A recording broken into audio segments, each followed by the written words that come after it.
其實除咗一位註冊中醫師之外，我亦都係一位西貢區嘅區議員。上一集我哋同嘉欣一齊回顧佢學中醫嘅成長經歷。一國兩制之下，香港繼續保持自己獨特嘅社區管理架構，呢個都俾嘉欣另一個發揮嘅空間。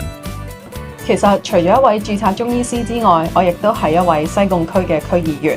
有呢一個專業背景咧，其實可以令到我咧可以運用我嘅專業嘅一個背景啦，喺一個社區入面做服務。例如有啲咩咧？我希望可以推動一個健康嘅社區。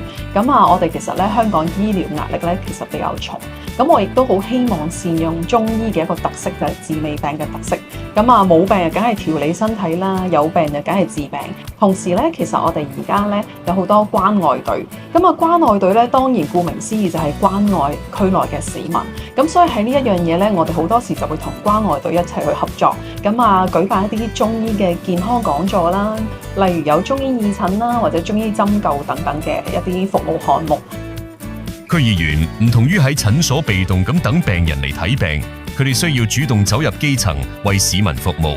而喺呢個過程中，嘉欣作為中醫師，佢嘅身份真係為佢帶來唔同嘅服務體驗。人生中，我覺得呢個真係一個好特別嘅經歷。點解呢？其實我哋平時會覺得做一個中醫師呢，係喺四埲牆入面，我哋坐喺診室入面等病人嚟求助嘅。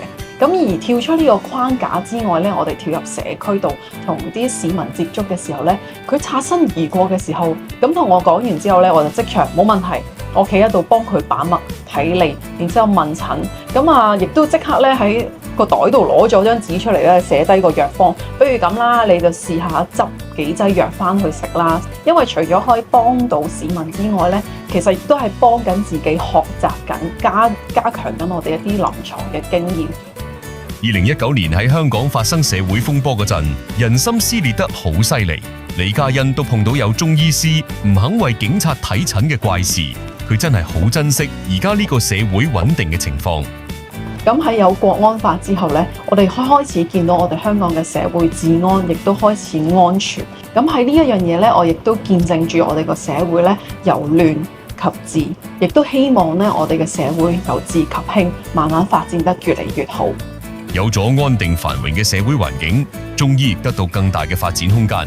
2025年尾，香港中醫醫院投入服務。香港作為國際窗口嘅獨特優勢，正助力國家推動中醫藥走向世界。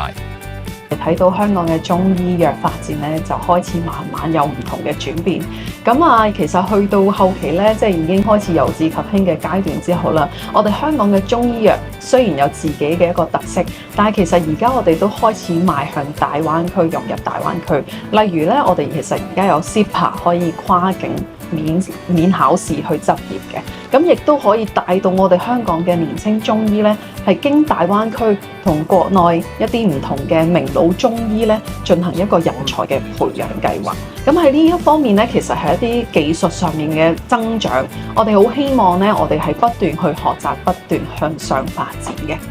香港首份中醫藥發展藍圖已經公布，充分考慮香港一國兩制及中醫藥制度優勢。